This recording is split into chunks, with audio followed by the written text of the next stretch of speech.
look what I found at GameStop today. Well, actually, two things.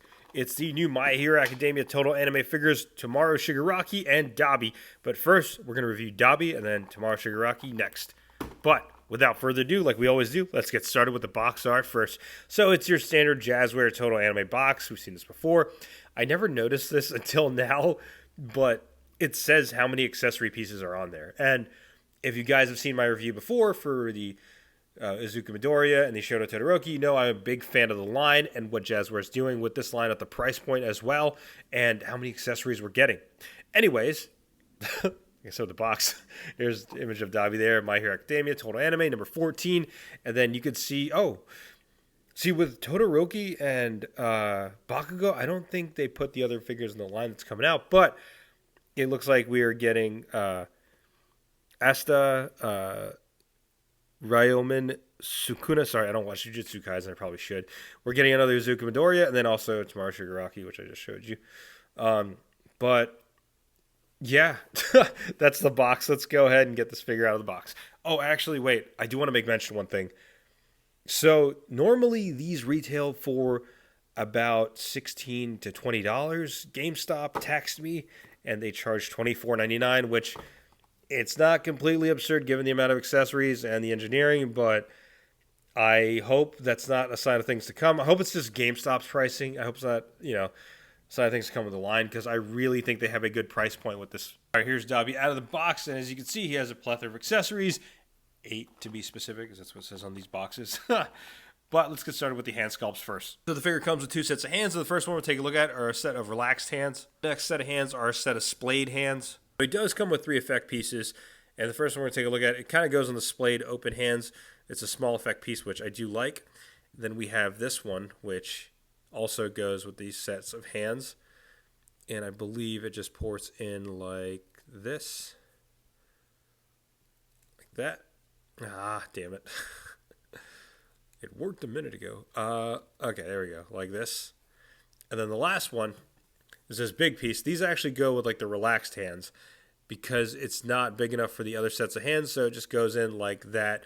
But I will advise you that if you are going to use this, it is kind of heavy, so I'm not sure if the arm's able to hold it up. Like similar kind of how like Shoto Todoroki's effect piece is. Now let's take a look at the head sculpt, and I gotta say it looks good. And the cool thing about this, he comes with 3 faceplates and 2 sets of heads, and they're all interchangeable. So whatever faceplate combination you want to do, you can. But I just kind of give a visual. These are the head sculpts, or the faceplate that he comes with. These are 2 head sculpts. This looks so trippy. But when taking a look at the rest of the figure, I do like the sculpting work overall, and the shading too. You can see definitely a little bit of shading on his coat, and the nice attention to detail, the silvers that pop out right there, and the nice sculpt work on the belt as well. Now, another thing that I do appreciate about the line is the articulation engineering, and aesthetically they use the pinless joints. I know I go back and forth saying they're not really a deal breaker, but it is nice to see, especially at this price point, that they're doing pinless technology. Now, it also has the diaphragm joint and ball joint at the hip, which there's some movement, but it's not the best.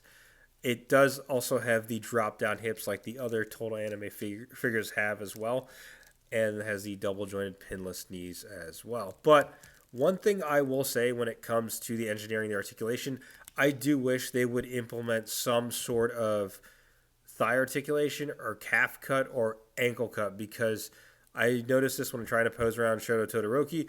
It is hard to get them in dynamic poses, and these are characters that are supposed to be in dynamic poses, so not having that calf cut or thigh cut or even an ankle swivel or ankle cut, does make a difference in terms of posing. Now, I'm going to jump right into size comparisons. And first size comparison, here's Dabi with the other My Hero Academia figures in Jazwares Total Anime line.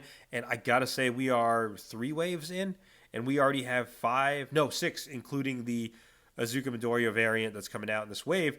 We have 6 My Hero Academia figures, which are characters, which I think is awesome, and especially since it's a line that's supposed to be like a overall like blend of different anime series. It's cool to see how many My Hero Academia figures we've gotten so far, and I think they all scale pretty well with each other. Next size comparison, here's Dabi next to McFarlane Toys My Hero Academia figures.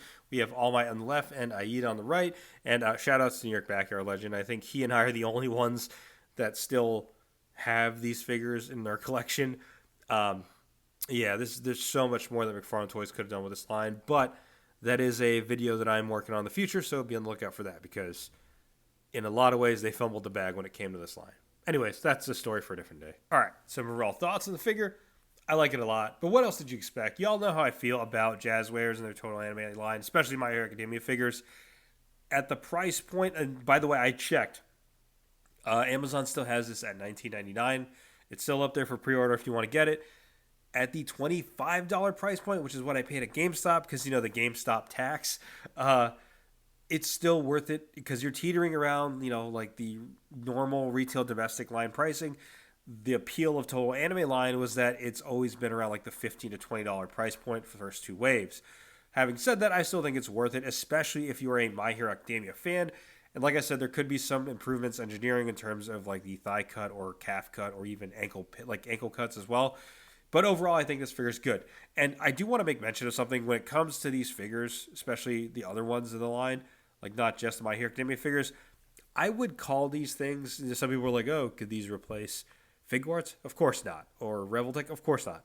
Some of them might scale well with it, but I would say these figures are like the Marvel Legends of anime figures. And I mean that in a very nice, respectful way.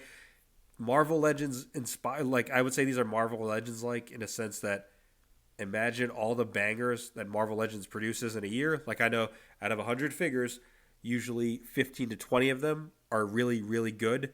That's what I would consider this line. A line that has good figures. And at the price point that it's offering and the accessories that they give you, I think it's more than fair. But let me know what you think in the comments below. YouTubers, do you like the Total Anime line, or do you prefer like the other budget-friendly lines, like what is the Anime Hero lines that Bandai produces, or the Dragon Star series ones? You know, let me know in the comments below. Sound off, like always, if you like what you see. Be sure to hit the like button. If you're not already subscribed to the channel, go ahead and subscribe. And oh yeah, now that it's there, go ahead and hype the video. Thanks for watching.